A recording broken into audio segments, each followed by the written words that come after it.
بسم اللہ الرحمن الرحیم الحمد للہ رب العالمین الصلاۃ والسلام علیک یا رسول اللہ الصلاۃ والسلام علیک یا حبیب اللہ۔ ارشاد باری تعالیٰ ہے قد جاءکم من اللہ نور و کتاب مبین، بے شک آ گیا تمہارے پاس اللہ کی طرف سے نور اور روشن کتاب۔ حضرات محترم، جمہور مفسرین کا اس پر اتفاق ہے کہ اس آیت میں نور سے مراد سیدنا محمد صلی اللہ علیہ وسلم کی ذات گرامی ہے، اور کتاب مبین سے مراد قرآن مجید ہے۔ مولانا سید محمد نعیم الدین مراد آبادی فرماتے ہیں کہ سید عالم صلی اللہ علیہ وسلم کو نور فرمایا گیا کیونکہ آپ سے طریقی کفر دور ہوئی اور راہ حق واضح ہوئی۔ حضرات محترم، اکثر مفسرین کا مختار یہی ہے کہ اس آیت میں سیدنا محمد صلی اللہ تعالی وسلم پر نور کا اطلاق کیا گیا ہے۔ البتہ اس میں اختلاف ہے کہ اس سے مراد نور ہدایت اور نور معنوی ہے یا اس سے مراد نور حسی ہے، جیسے چاند اور سورج کا نور۔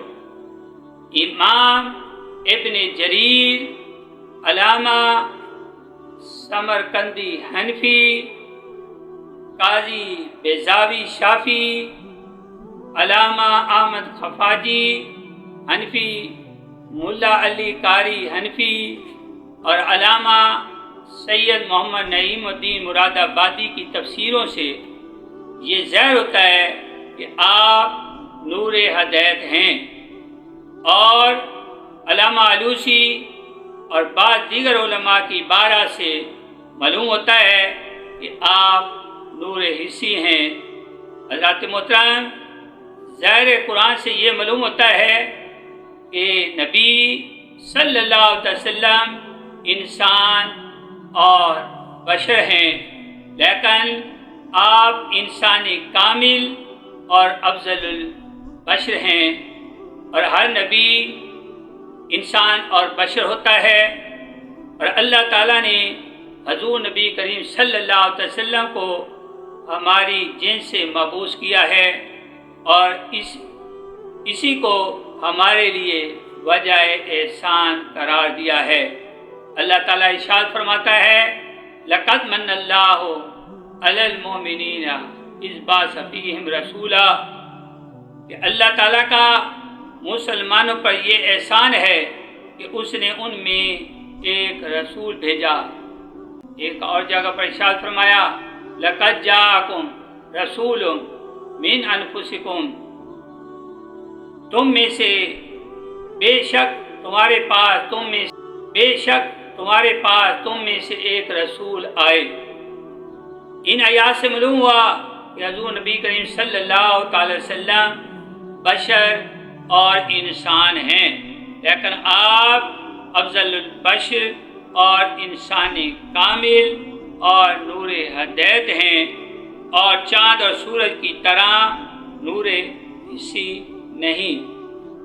البتہ اللہ تعالیٰ نے نور حسی کو آپ کو وافر حصہ عنایت فرمایا ہے۔ ام المومنین حضرت عائشہ صدیقہ رضی اللہ تعالیٰ عنہ بیان کرتی ہیں کہ رسول اللہ صلی اللہ علیہ وسلم کا چہرہ لوگوں میں سب سے زیادہ حسین اور رنگ سب سے زیادہ روشن تھا۔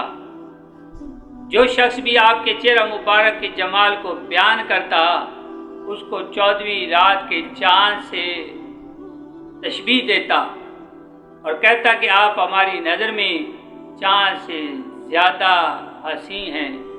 آپ کا رنگ چمکدار اور چہرہ منور تھا اور چاند کی طرح چمکتا تھا۔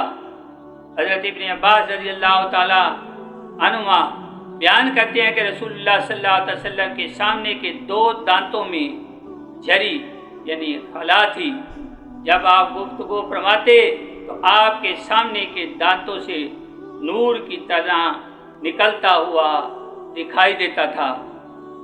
حضرت جابر بن سمرہ رضی اللہ تعالیٰ عنہ بیان کرتے ہیں کہ میں نے رسول اللہ صلی اللہ علیہ وسلم کو ایک چاندنی رات میں دیکھا. میں کبھی آپ کی طرف دیکھتا اور کبھی چاند کی طرف. باخدا آپ میرے نزدیک چاند سے زیادہ حسین تھے.